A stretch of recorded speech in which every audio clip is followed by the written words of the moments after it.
Great. Ellen is on as well. Ellen Laramie, Outreach Manager. Thank you. All right. Thank you, everybody, and Thank you so welcome. much. Anybody else?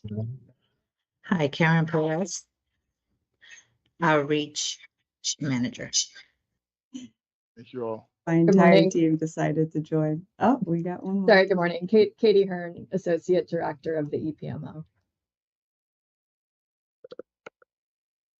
All right, we got a lot of folks from our Access Health team this morning. Welcome and thank you for the introductions. All right, I'll try not to skip anything else. Public comment. There is no public comment, correct? There is no public comment. That's correct, Mr. Chair. Okay, so then we will move to a review and approval of the April meeting minutes. Can I get a motion to approve those minutes? So moved. That's moved by Deb. Is there a second?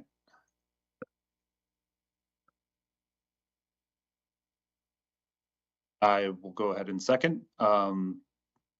Any discussion on the minutes? Any edits or changes?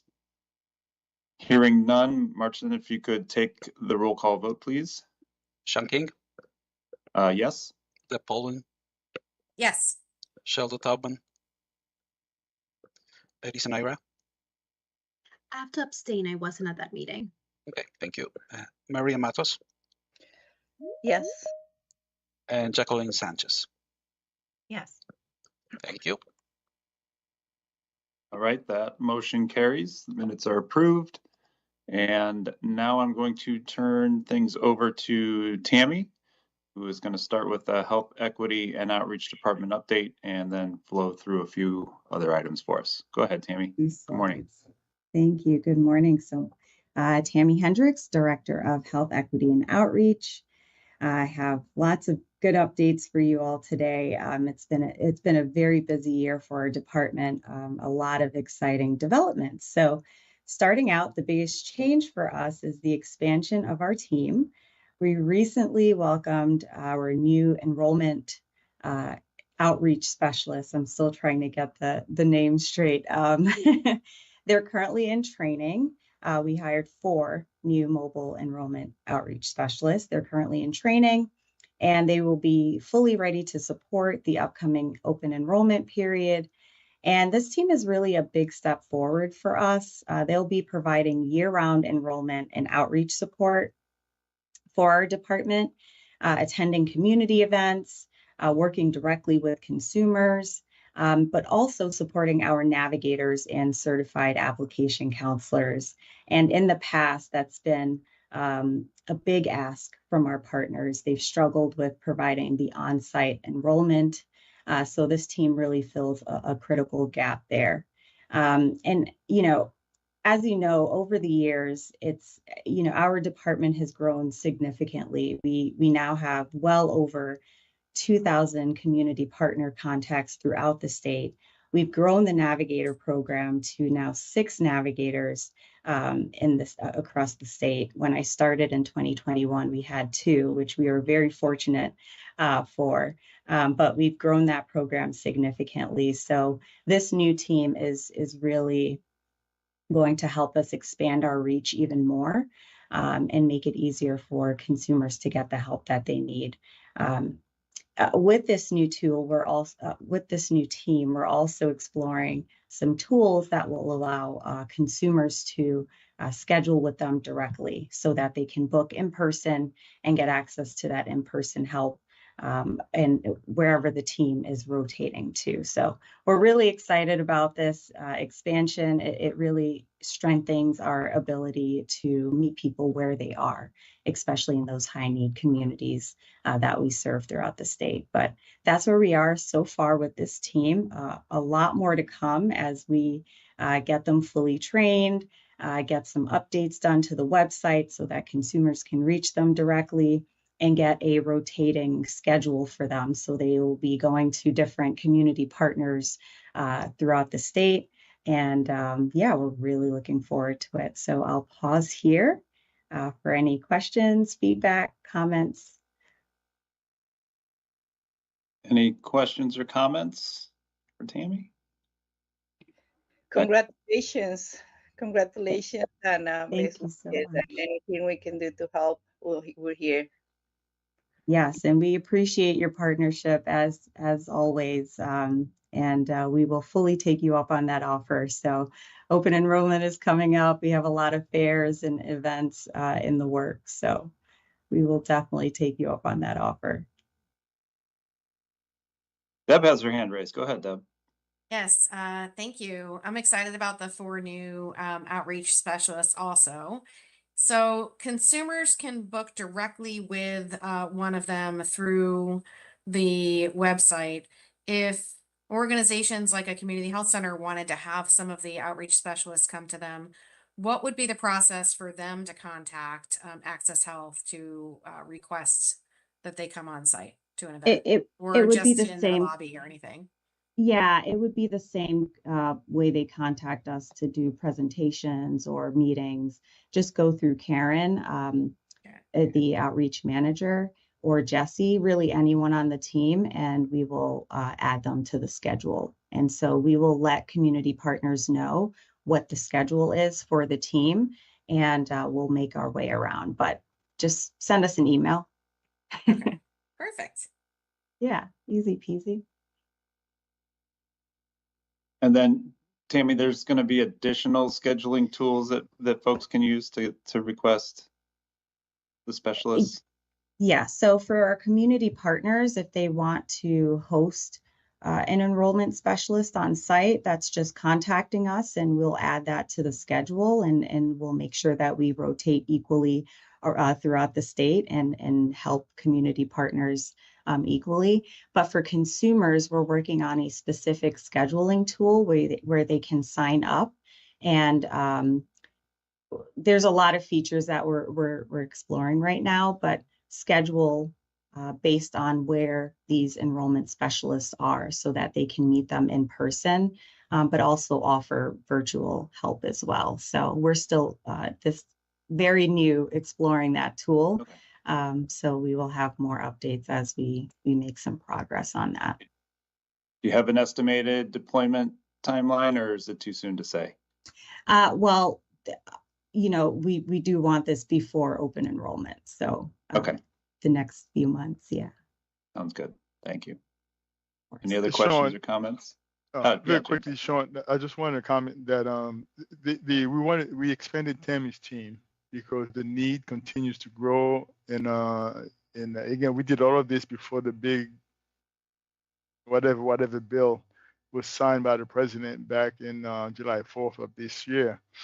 So the need is even greater than we had anticipated, but we are doing this because we saw a need out there to have year-round help for Connecticut residents as things become more and more challenging.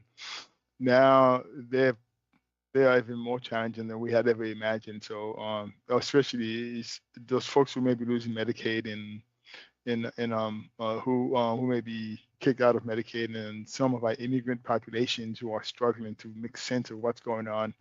So our presence in those communities are going to be more critical now than ever to make sure everyone has access. Everyone who need health insurance and wants health insurance have access to the resources that they need, so they would have it whenever they need it. So that's why we hired 4 additional staff to the year round. Yeah. Before that, we would have we'd pull from my internal staff to staff doing open enrollment, and that just was not enough. That create gaps in other parts of the company, and it just was not enough. So we had to make some investments for the communities that we represent.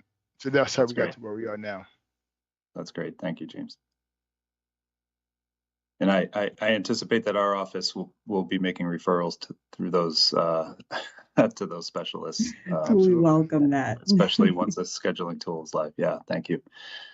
All right. Seeing no other hands raised, Tammy, if you want to continue with the community conference report. Of course. Okay, we can move forward with the slide. All right, so moving on to another big part of our work, the annual community conference. Throughout the year, we host smaller regional in-person meetings. We do monthly virtual calls for our community partners.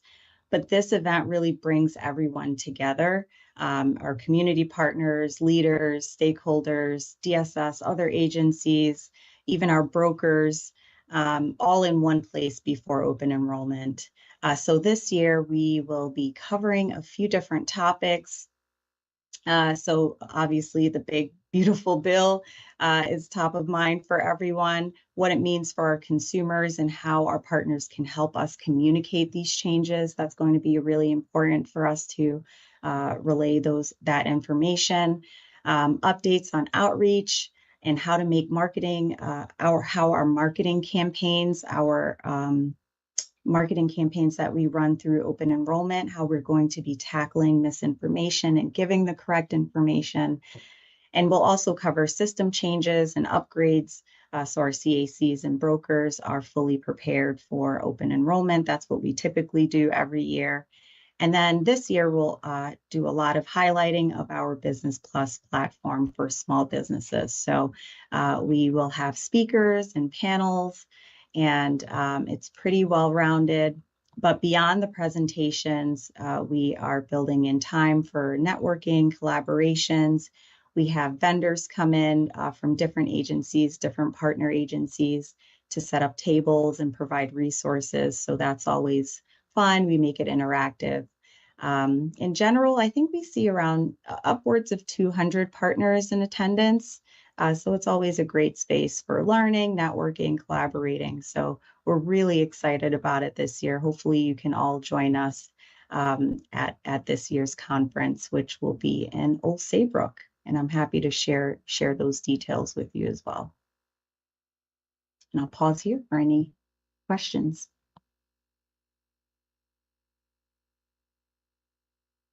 Any questions or comments for Tammy on the community conference? Hey, and sorry, Tim, did you list the date for the conference? Yes, it Okay. is. I didn't list it here on the slide, but it's October 8th. I'm happy to send all of the details to you individually after the meeting. Thank you. All right. Thank you, Tammy. I'll let you keep momentum going with the We'll Broker keep the Academy momentum update. going. All right. So rounding out my presentation, just a quick update on the Broker Academy. This year's class has been fantastic, as with all the years, but we had 50 students this year. And this year we had a huge milestone. 29 students actually passed the state exam, which is the highest number of students to pass since the launch of the program. And so that is really a big win for us. The higher pass rate with a smaller group really highlights the yearly improvements we put into the programs. And we've made changes to the training schedules in the course. And so, of course, the cohort was fantastic and they were super dedicated as well. So these students really powered through. It's a hard course, and we have had 29 students pass the exam. So we're really excited about that higher pass rate, higher retention this year. And it speaks volumes to all the improvements that we've been making over the years. So graduation is set for the students at the end of October, just in time for open enrollment. And most importantly, you know, our graduates are a huge asset to us in outreach. Selfishly, they come to our in-person enrollment events, and they help us support the communities that we serve throughout the state. And so many of them are from those communities, so it's very helpful to have them there with us. So over the past 4 years, we've had over 100 graduates from the program statewide. And we continue to work with many of them. Now it's coming full circles. Many of the students who started in year one have become mentors, have opened their own businesses. So it's great to see the progress of this program. But that's all the updates I have for you all. And I'll pause here if you have any questions, comments, or concerns. Just from a little bit of context of what Tammy was saying. I think last year, our fourth highest producer on the exchange was one of the graduates Well, I think, was he a first-year graduate He was a of first the year Broker Academy, graduate. first-year graduate? Yes. So, and which means that he's earning pretty good income monthly as a result of that. But just kind of put things in perspective, the difference that these folks are making, not just in our customers' lives, but also in their own personal lives as well. Absolutely. Yeah, thank you, James, Tammy. Any other comments on the Broker Academy? I'll just say that this has been such a great initiative over the past few years, and to see as an initiative it be successful, and to see the individual successes of the folks who participate, as James mentioned, not only for their own benefit but for the benefit of the communities that they're serving. I think it's great, and we appreciate you highlighting it for us, and keep up the good work, and hopefully it continues to be a benefit to folks out there. Thank you so much, Mr. Chair. Okay. Tammy's off the hot seat, and now we have Catherine is going to give us the open enrollment readiness update. Thank you very much. Good morning. I'm Katie Hearn. I'm the Associate Director of the Enterprise Budget Management Office of Access Health Connecticut. Today, I'm going to walk through some open enrollment readiness updates regarding technology and marketing. So first off, our open enrollment 13 will be of the same duration as it was last year. It will be held from November 1st through January 15th. And our Access Health departments have been working over the summer to prepare for it. In addition to our usual OE activities, Access Health Connecticut has been preparing for implementing changes from HR 1 and the 2025 Marketplace Integrity and Affordability Final Rule issued by CMS. Later in the presentation, Director of Legal and Governmental Affairs, Susan Richby, will provide further details about these changes. Each year prior to open enrollment, we make sure our enrollment system is ready with a system release. And this year, that release will be scheduled for October the 10th. The release changes this year include the expiration of the enhanced subsidies at the end of the year, a change for DACA individuals who will no longer be eligible to purchase coverage through the exchange, and another eligibility change affecting certain immigrants not eligible for Medicaid due to their immigration status, whose incomes are below 100% of the FPL. They will no longer be eligible for tax credits in plan year 26. Next slide, please. For open enrollment this year, our eligibility projection notices for qualified health plans and for dental plans will be generated and sent to customers between October 17th and 27th. Our auto renewal notices for qualified health plan and dental plans are expected to run between November 12th and 25th. And each year, we have a window shopping period prior to open enrollment, and that will be, as usual, the last week of October. And again, we will be open for customers to shop for plans for the 2026 plan year, beginning Saturday, November 1st. Next slide, please.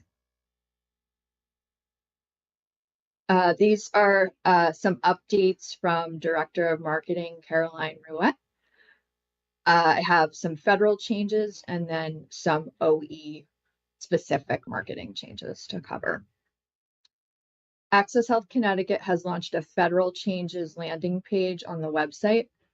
The purpose is to help customers and other stakeholders understand the changes and their impact. The federal changes and their impact are outlined by plan year from now through plan year 28. The page has helpful messaging and resources and includes what customers can do now, which is prepare to shop for a plan during the upcoming OE. As a result of the federal changes, shopping around for a plan will be especially important for many customers this year. The page includes a video about what brokers do and how to find a broker to receive free help navigating these changes. The marketing team is also working on direct-to-consumer messaging via email, mail, and text messaging. that will start before open enrollment to help customers who will be impacted most by the federal changes understand the changes and what they can do. These audiences include the DACA population, which I mentioned, which is less than 200 enrollees. Customers who currently receive financial help, including those who earn income above 400% of the federal poverty level. They are at risk of losing all subsidies. And also certain immigrants who do not qualify for Medicaid and whose incomes are under 100% of the FPL, they will no longer get financial help when purchasing health insurance. Additionally, the senior leadership team has made several presentations on the topic, including at the recent rate hearing hosted by the Connecticut Department of Insurance, Connecticut Insurance Department. Updates to other stakeholders, including brokers, certified application counselors, and community partners, are being made via email campaigns. And the topic will also be presented during the annual community conference, which Director Tammy Hendricks just spoke about. Next, please. Moving into OE-specific marketing, the Open Enrollment 13 campaign is supported by a data-driven strategy designed to reach the individuals who need our messaging the most. Two core populations within the target audience include uninsured individuals and households with incomes at approximately 400% of the federal poverty level. This population, as I said, is set to lose financial help if their income is above 400% of the FPL. Data analysis has revealed that a 99% overlap in zip codes that have the highest populations in Connecticut of the uninsured, as well as the 400% CLIF audience. So this is a strong correlation that confirms our zip code selection is effectively including communities with the greatest need and is enabling efficient use of our paid media investment. To amplify the digital-first media approach, complementary channels have been integrated to reinforce OE messaging statewide, including broadcast media such as TV and radio, billboards, and placements in local newspapers and community publications. The influence of earned media coverage also plays a major role in expanding our reach throughout Connecticut. The full media plan and production shoot will be completed in September, and we will provide more open enrollment updates again at the September board meeting. If you have any further information regarding our marketing efforts, we can reach out to Director of Marketing Caroline Ruette. Thank you very much for your time. All right, thank you, Katie. Any questions or comments?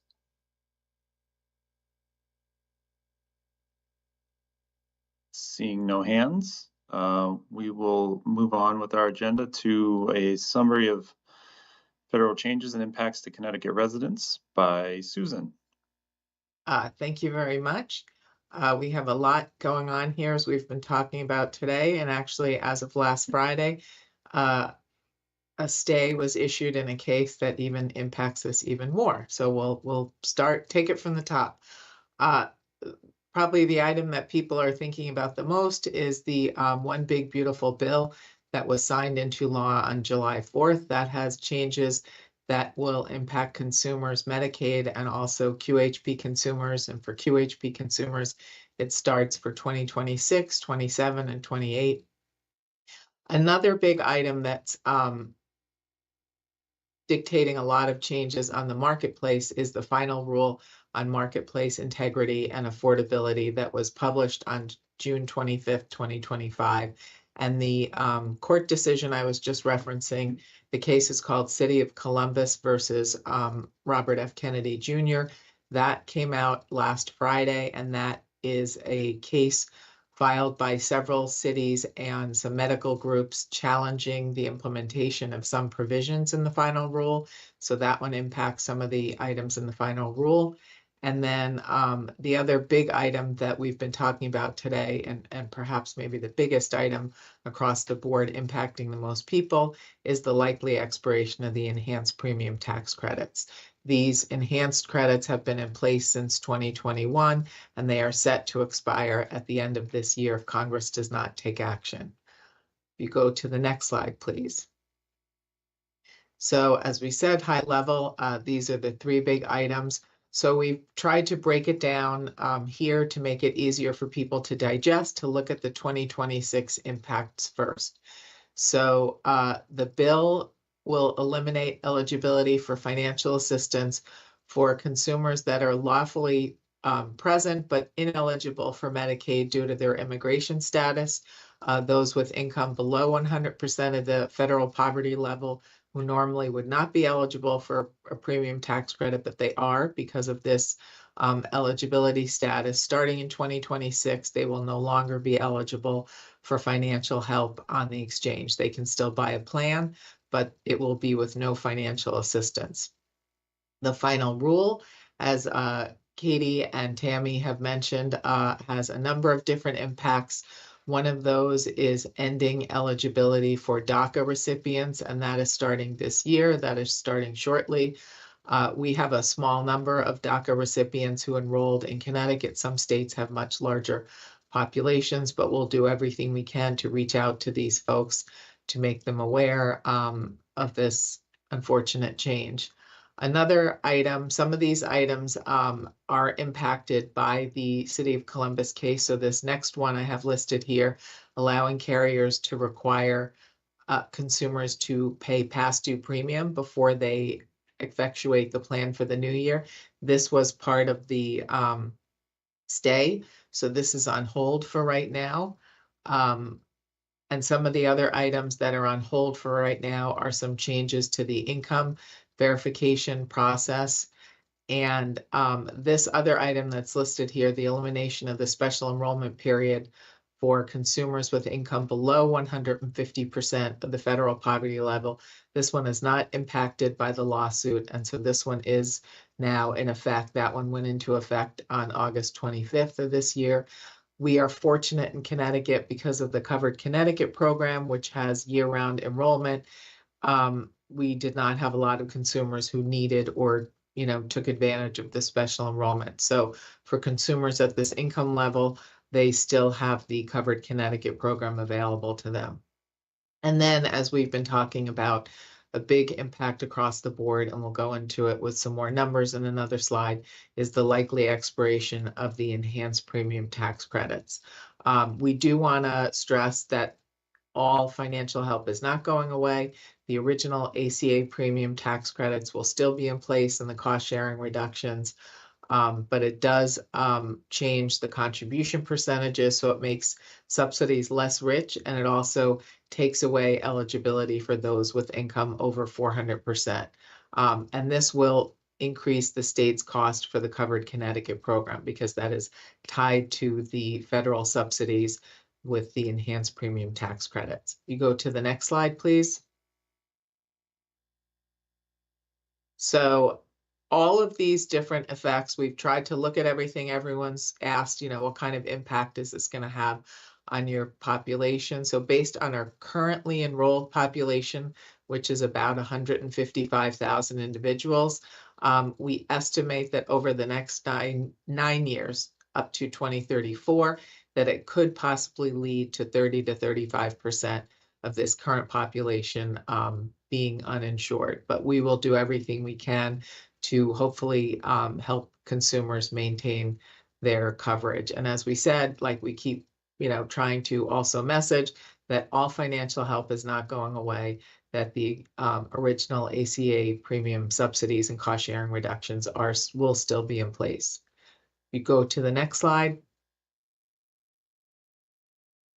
So what is the impact of the enhanced premium tax credits going away? Currently, with 155,000 individuals enrolled right now, there are a little over 141,000 of those people. 90% of those folks are receiving financial assistance. So everyone receiving financial help will be impacted. For those consumers with income over 400% of the federal poverty level, obviously the income will be much greater, but it does impact everyone.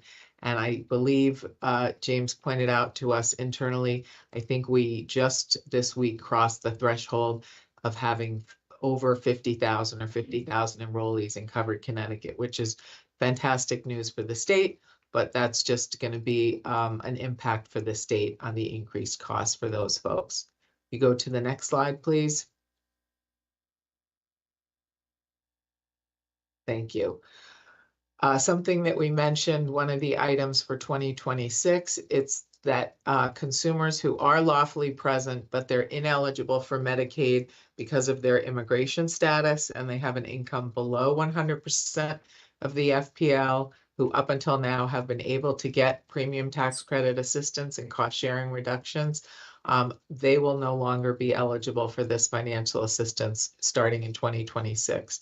Based on our current enrollment, this is estimated to be about 5,000 customers.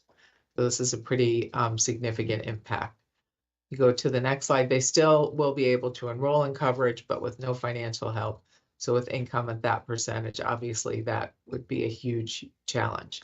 One of the other items in the rule that has not been touched in the lawsuit is the change to what's called the premium adjustment percentage methodology. This impacts affordability in a number of different ways, and it changes maximum out-of-pocket amounts in plans. So it allows carriers to offer plans with higher maximum out-of-pockets.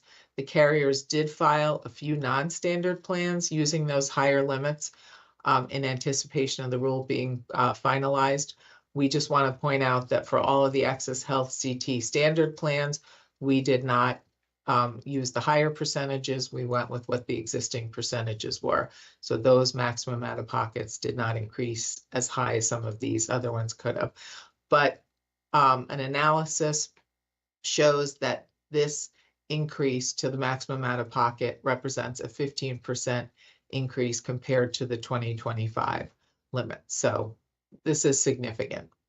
You go to the next slide, please.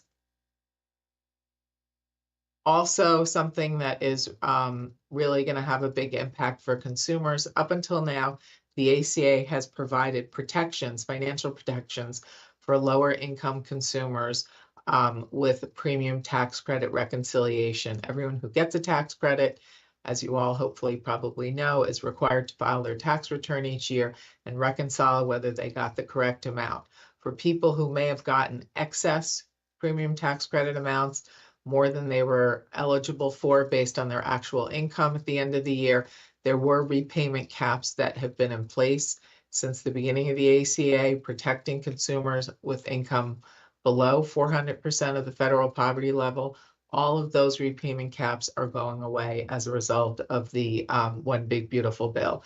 So if a consumer, a low-income consumer, or any consumer has excess premium tax credits when they file their tax return, they will be required to repay all of those excess amounts to the IRS. So this is a big change. This goes into effect for tax year 2026 when people would file their returns in 2027. So we are going to really include that messaging for people going into this OE for 2026, that it's more important than ever to really get your income right. And if your income changes during the year, to come in and update your application. If you go to the next slide. And then finally, oh, sorry, James, did you have something? Oh, that was me. Susan, it's Sean. Sorry. Just real quick, the messaging on the excess APTC, that I assume you'll continue that throughout the year.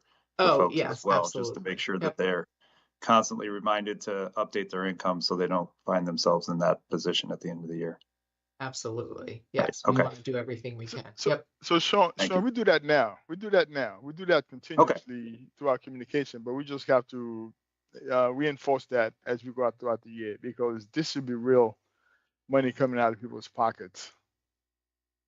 It could be the caps before were at much lower levels for some of the really lower income consumers. It really protected them from, being stuck with a huge tax bill going back. And so all of that is going away. So it's vitally important that people really be on top of their actual income. Yeah, because thank you for asking. Yeah, I remember the early days 10 years ago when people were really shocked at how much they owed on their tax returns.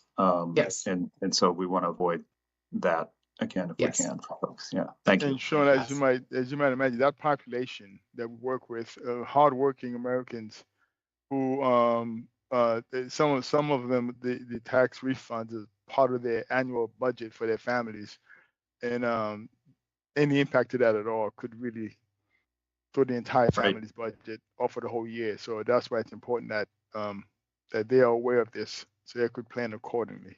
Yeah, Because we don't want them to absolutely. be shocked at year end. Can I have? Yeah, oh, sorry. So this is gonna happen after they fill out their taxes for this year, just because a lot It's of people. it's not for 2025, it's for 2026 is the first tax year that those caps are going away for, so it won't hit people till they file returns in 27 for 26. But as far as from a messaging perspective, it's really important for, and I don't know how many consumers even know about these repayment caps or how aware they are, but it's going to be vitally important for 2026 for people to do everything they can to get their income correct, you know, and update it. We know people's income changes. A lot of our population, you know, is self-employed, may work multiple jobs, so they may have fluctuating income. So it's vitally important that they really stay on top of that. Certainly big changes in income. And all of our notices tell people they're supposed to come in and report. Whether people do or they pay attention, you know, is another issue. But, you know, we're really going to work with all of our community channels to make sure that this message is made, you know, given out to people. Thank you. Thank you. So what is our plan? What is our action plan? We've talked a little bit about that with the tax protections going away.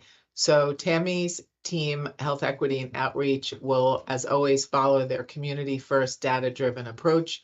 Tammy talked about, we have 4 new mobile enrollment specialists. We will have a variety of enrollment fairs throughout the state, and really having an increased navigator presence, activating our trusted resources within the community. So we will make sure that they have all the information they need so that they can communicate that to the communities that they work with throughout the year. Marketing, likewise, will have clear messaging. As I think Katie mentioned, we have a federal changes page that has just gone up. DSS has also put up a page about the Medicaid changes, and then we're going to do everything we can to reach out to people through various channels, mass media, to make sure that they are aware of these changes. And I think the most important message is to make sure that people know that we're still here. We're here to help. We have a variety of plans available and different price points. So more than any other year, maybe this is the year to really work with a broker, really do your research and shop for the best plan. You know, maybe staying in the plan you were in for 2025 may not be the best thing for you financially for 2026, but there will be another option for you. That's the message we want to make sure people understand. And there is still financial help available. And as always, we have free help in person, online, and over the phone. And then we are making changes to our operations and technology, increasing our call center staffing. We assume there will be increased call center volume. We have made enhancements to our IVR system. So hopefully that will actually really good timing that was put in place this summer. That will really help consumers and help the call center, helping people. And also, you know, we have necessary changes we have to make to our online system for these changes. So all of these actions are in place to make sure that we're here to support all of our consumers. I'll pause if there are any questions. Sheldon has his hand up. Go ahead, Sheldon. Yeah, hi, thanks, Susan, and thanks everybody else for the presentations. First of all, I'm really sorry that this is all happening. These negative changes, it's really, really unfortunate. I did have a couple of questions about a couple of them. There's lots, but 2 specifically. Let's see, I'm looking which slide this is at. The slide that sort of says the federal changes, the summary, I guess 18. So the first thing under the, I'll call it HR1 instead of the title you give it. So as I understand it, this is about people who are ineligible for Medicaid because of the 5-year, they're lawfully here, they're LPRs. Most of them are probably because of the 5-year bar, but there may be some others that because of they're lawfully present, but they're not eligible for Medicaid because of their immigration status. So up until this point, they have been able to enroll through the exchange and get premium tax credit assistance, even though their income is below 100%. That's the floor normally for eligibility for premium tax credits because of the interplay with Medicaid. But because these folks are not eligible, they're lawfully present, but they're not eligible for Medicaid because of immigration status, they, up until this point, have been able to get financial help to enroll in a QHP. And I would think the lion's share of them are probably in Covered Connecticut because of their income. But unfortunately, this eligibility for financial help on the exchange will be going away in 2026. So they're still eligible to sign up, but there's no. They can help, sign no- up, no but with no help. financial help. Right, So they which is couldn't, probably very well. right, which is probably an impossibility. Exactly. They have Right, income and- below 100%. So, If their but- income goes over 100%, then they could be eligible for, if their income changes, and then they could be eligible for financial assistance. You know, that was that rule that allowed them to get financial help even though they were below the floor, but that is going away for 2026. Right, and the fact that you might be okay if you're over 100% makes absolutely no sense, but we didn't make those rules, so just Yes. understand it. And then my other question's about Covered Connecticut you just mentioned, which is 50,000. I didn't realize there was that many on there. So I'm trying to understand what happens under the federal law to them and what Connecticut would have to do to hold people harmless. Tell me if I'm right that there's like 3 different kinds of harm. One, from the federal, in terms of the Covered Connecticut group of exchange enrollees. One is as you discussed, the advanced premium tax credits are being reduced. So now they'll have to pay more, to The state's premium. portion will increase, yeah. The state's portion will increase. Okay. Yeah, because So, the but way they won't- Covered Connecticut is structured, the state pays for people who are eligible and meet the requirements. The state pays the consumer portion of premium and the consumer portion of cost sharing. So the cost sharing wouldn't change, but the premium, will probably change, fairly significantly because the federal tax credits will get smaller. So the state will have a bigger share to pick up. Is that I don't know the law on this. Is that the status quo? Is it if nothing changes on the state level, the state will have to pay more, but these people will be protected in terms of the The increase? way, my understanding is the way the Covered Connecticut legislation was drafted, it doesn't, it doesn't have something like the expiration of the enhanced tax credits isn't like a trigger for Covered Connecticut to end. So the state, is absolutely looking at that. The state does have a waiver, an 1115 waiver with CMS for the state's cost of Covered Connecticut. So the feds do pay, I think it may be half, I'm not sure the exact amount. The feds do kick in for the state's cost for the program as well, but I would leave that up to, DSS and folks at the state. But I don't believe the legislation has a trigger in there that would make the program just suddenly end. And they're in And a so- 5-year demonstration waiver, which goes through 2027. And there also would be no, for the consumer, increase in the cost sharing?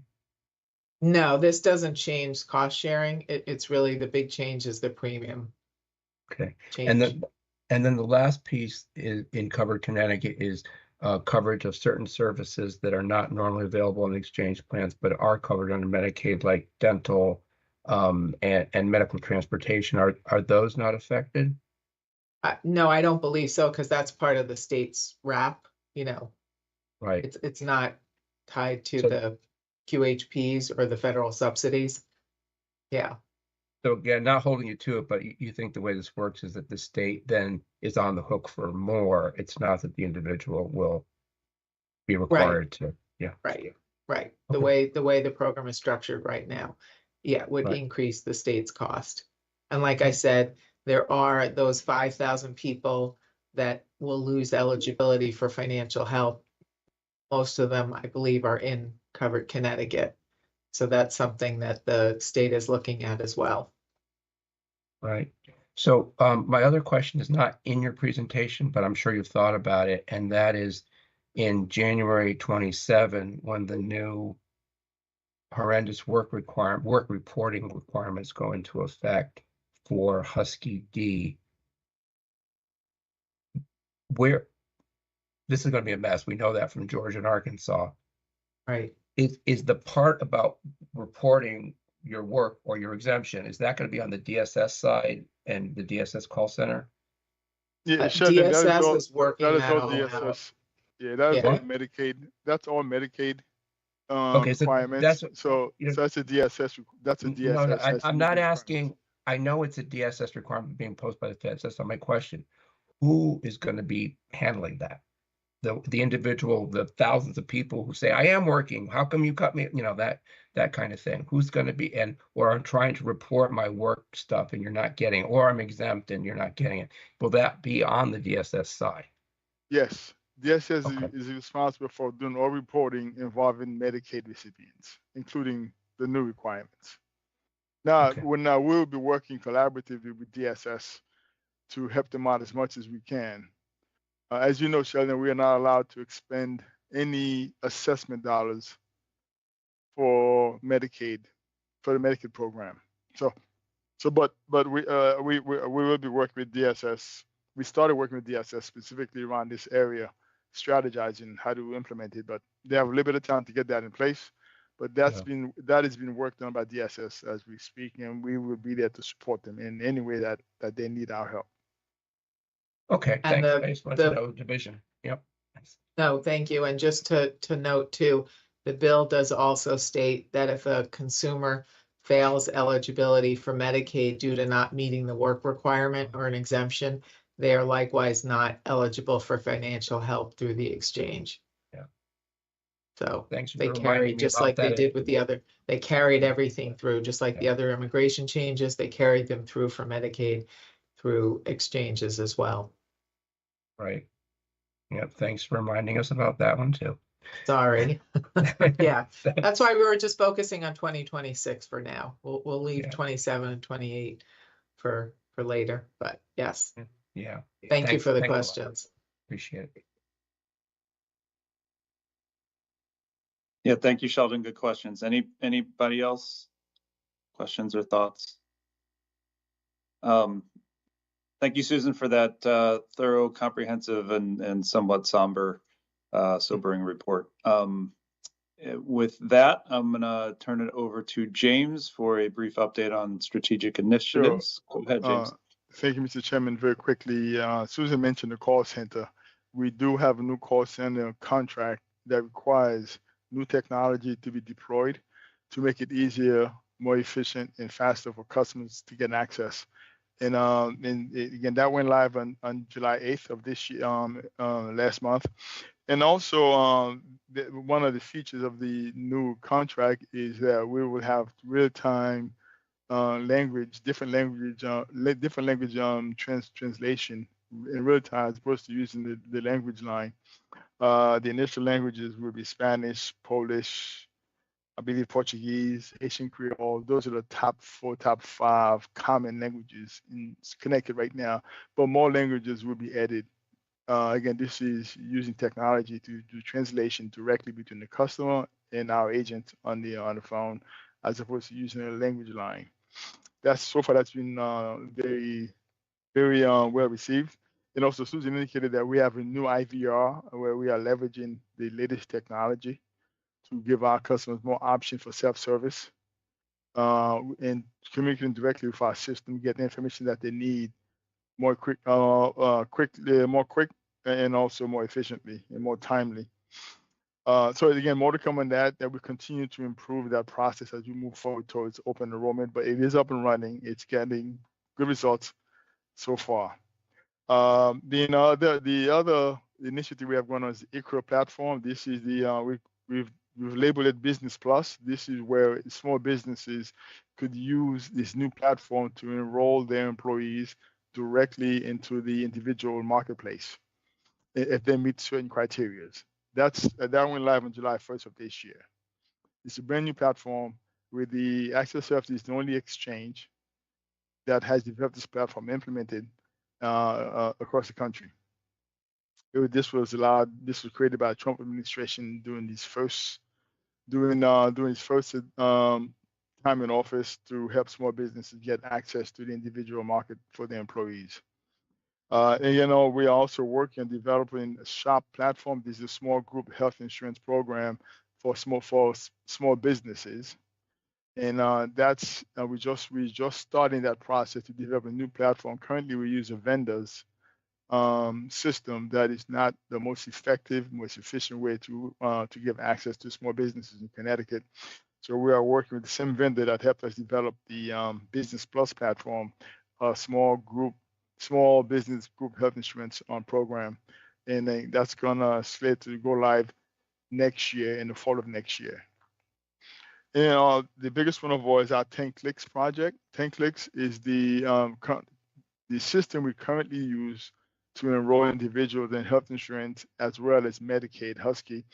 We've been using the same system since October 1st, 2013. We have made some enhancements, minor enhancements, to make it on the fringes, but the core of the system is still the same. There's been no major improvement to the system at all, and it is always integrated. It's very expensive to manage, to make any changes. All the changes Susan mentioned that we would have to make to our system to accommodate the big beautiful bill, as well as the other changes coming from CMS. They're very expensive because of how our system was built about 12, 13, 14 years ago. So we looking forward to start this new platform development. We're going to take our time. Fortunately for us, we have 13 years of information that we could use to develop the new system. The system we currently use, we had nothing at all to use to develop it, because it was a brand new system. No one had, it was a new platform for new exchanges where there's no data. Now we have information about our customers, where they live, how they actually shop. So everything that we have, and we also have our employees who have been with us. So most of them have been with us since we started back in 2013. We also have our partners in the communities, all the community organizations that Tammy talked about. We have our agents. We have over 2,000 partners that we leverage to get access to communities. So we are using all of that information to develop the new system, so it'll be more efficient, more effective, leveraging the latest technology, so that 2 years from now, the goal is to have the system up and running for our 15th open enrollment, which will be for January 1st, 2028. More to come on that, but that would be a huge lift for the entire organization. And we are leveraging our employees, our internal resources, to develop this new platform, as opposed to using a vendor from the outside. So more to come on that. Just want to give you an update on that. So as we move forward, we will give you an update on the status of the project as we move forward. Mr. Chairman, those are the 4 items that I wanted to give the committee an update on. Major strategic initiative. 2 of them are up and running. The other 2 are in progress. All right, thank you, James. Quick question on ICRA. Do we have any numbers or other information on uptake? I know it's only been less than 2 months that it's been live, but John has it up and running. Right now, John has trained over 300 brokers on how to use the system. I believe we have about 175 companies who are looking at enrolling their employees to it. We do have some numbers, people who have actually enrolled, and they go online October and November and December.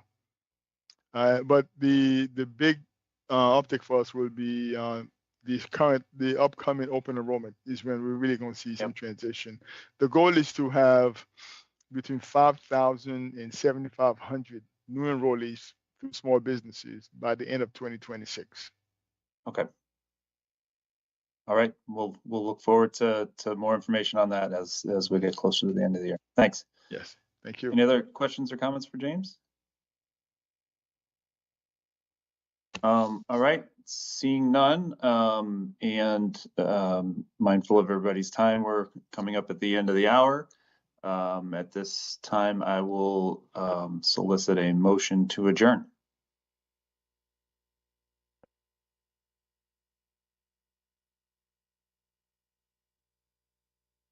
Any move it, member Elisa. of the committee? Elisa moves to adjourn. Any second? Second, I second. Second by Maria. All right. Thank you, everybody. We'll take a roll Mr. call vote on the motion. Okay, Sean King, Yes. Deb Poland, Sheldon gone. Taubman, Yes. thank you. Elisa Naira. Ms. Naira, Yes. okay, thank you. Maria Matos Yes.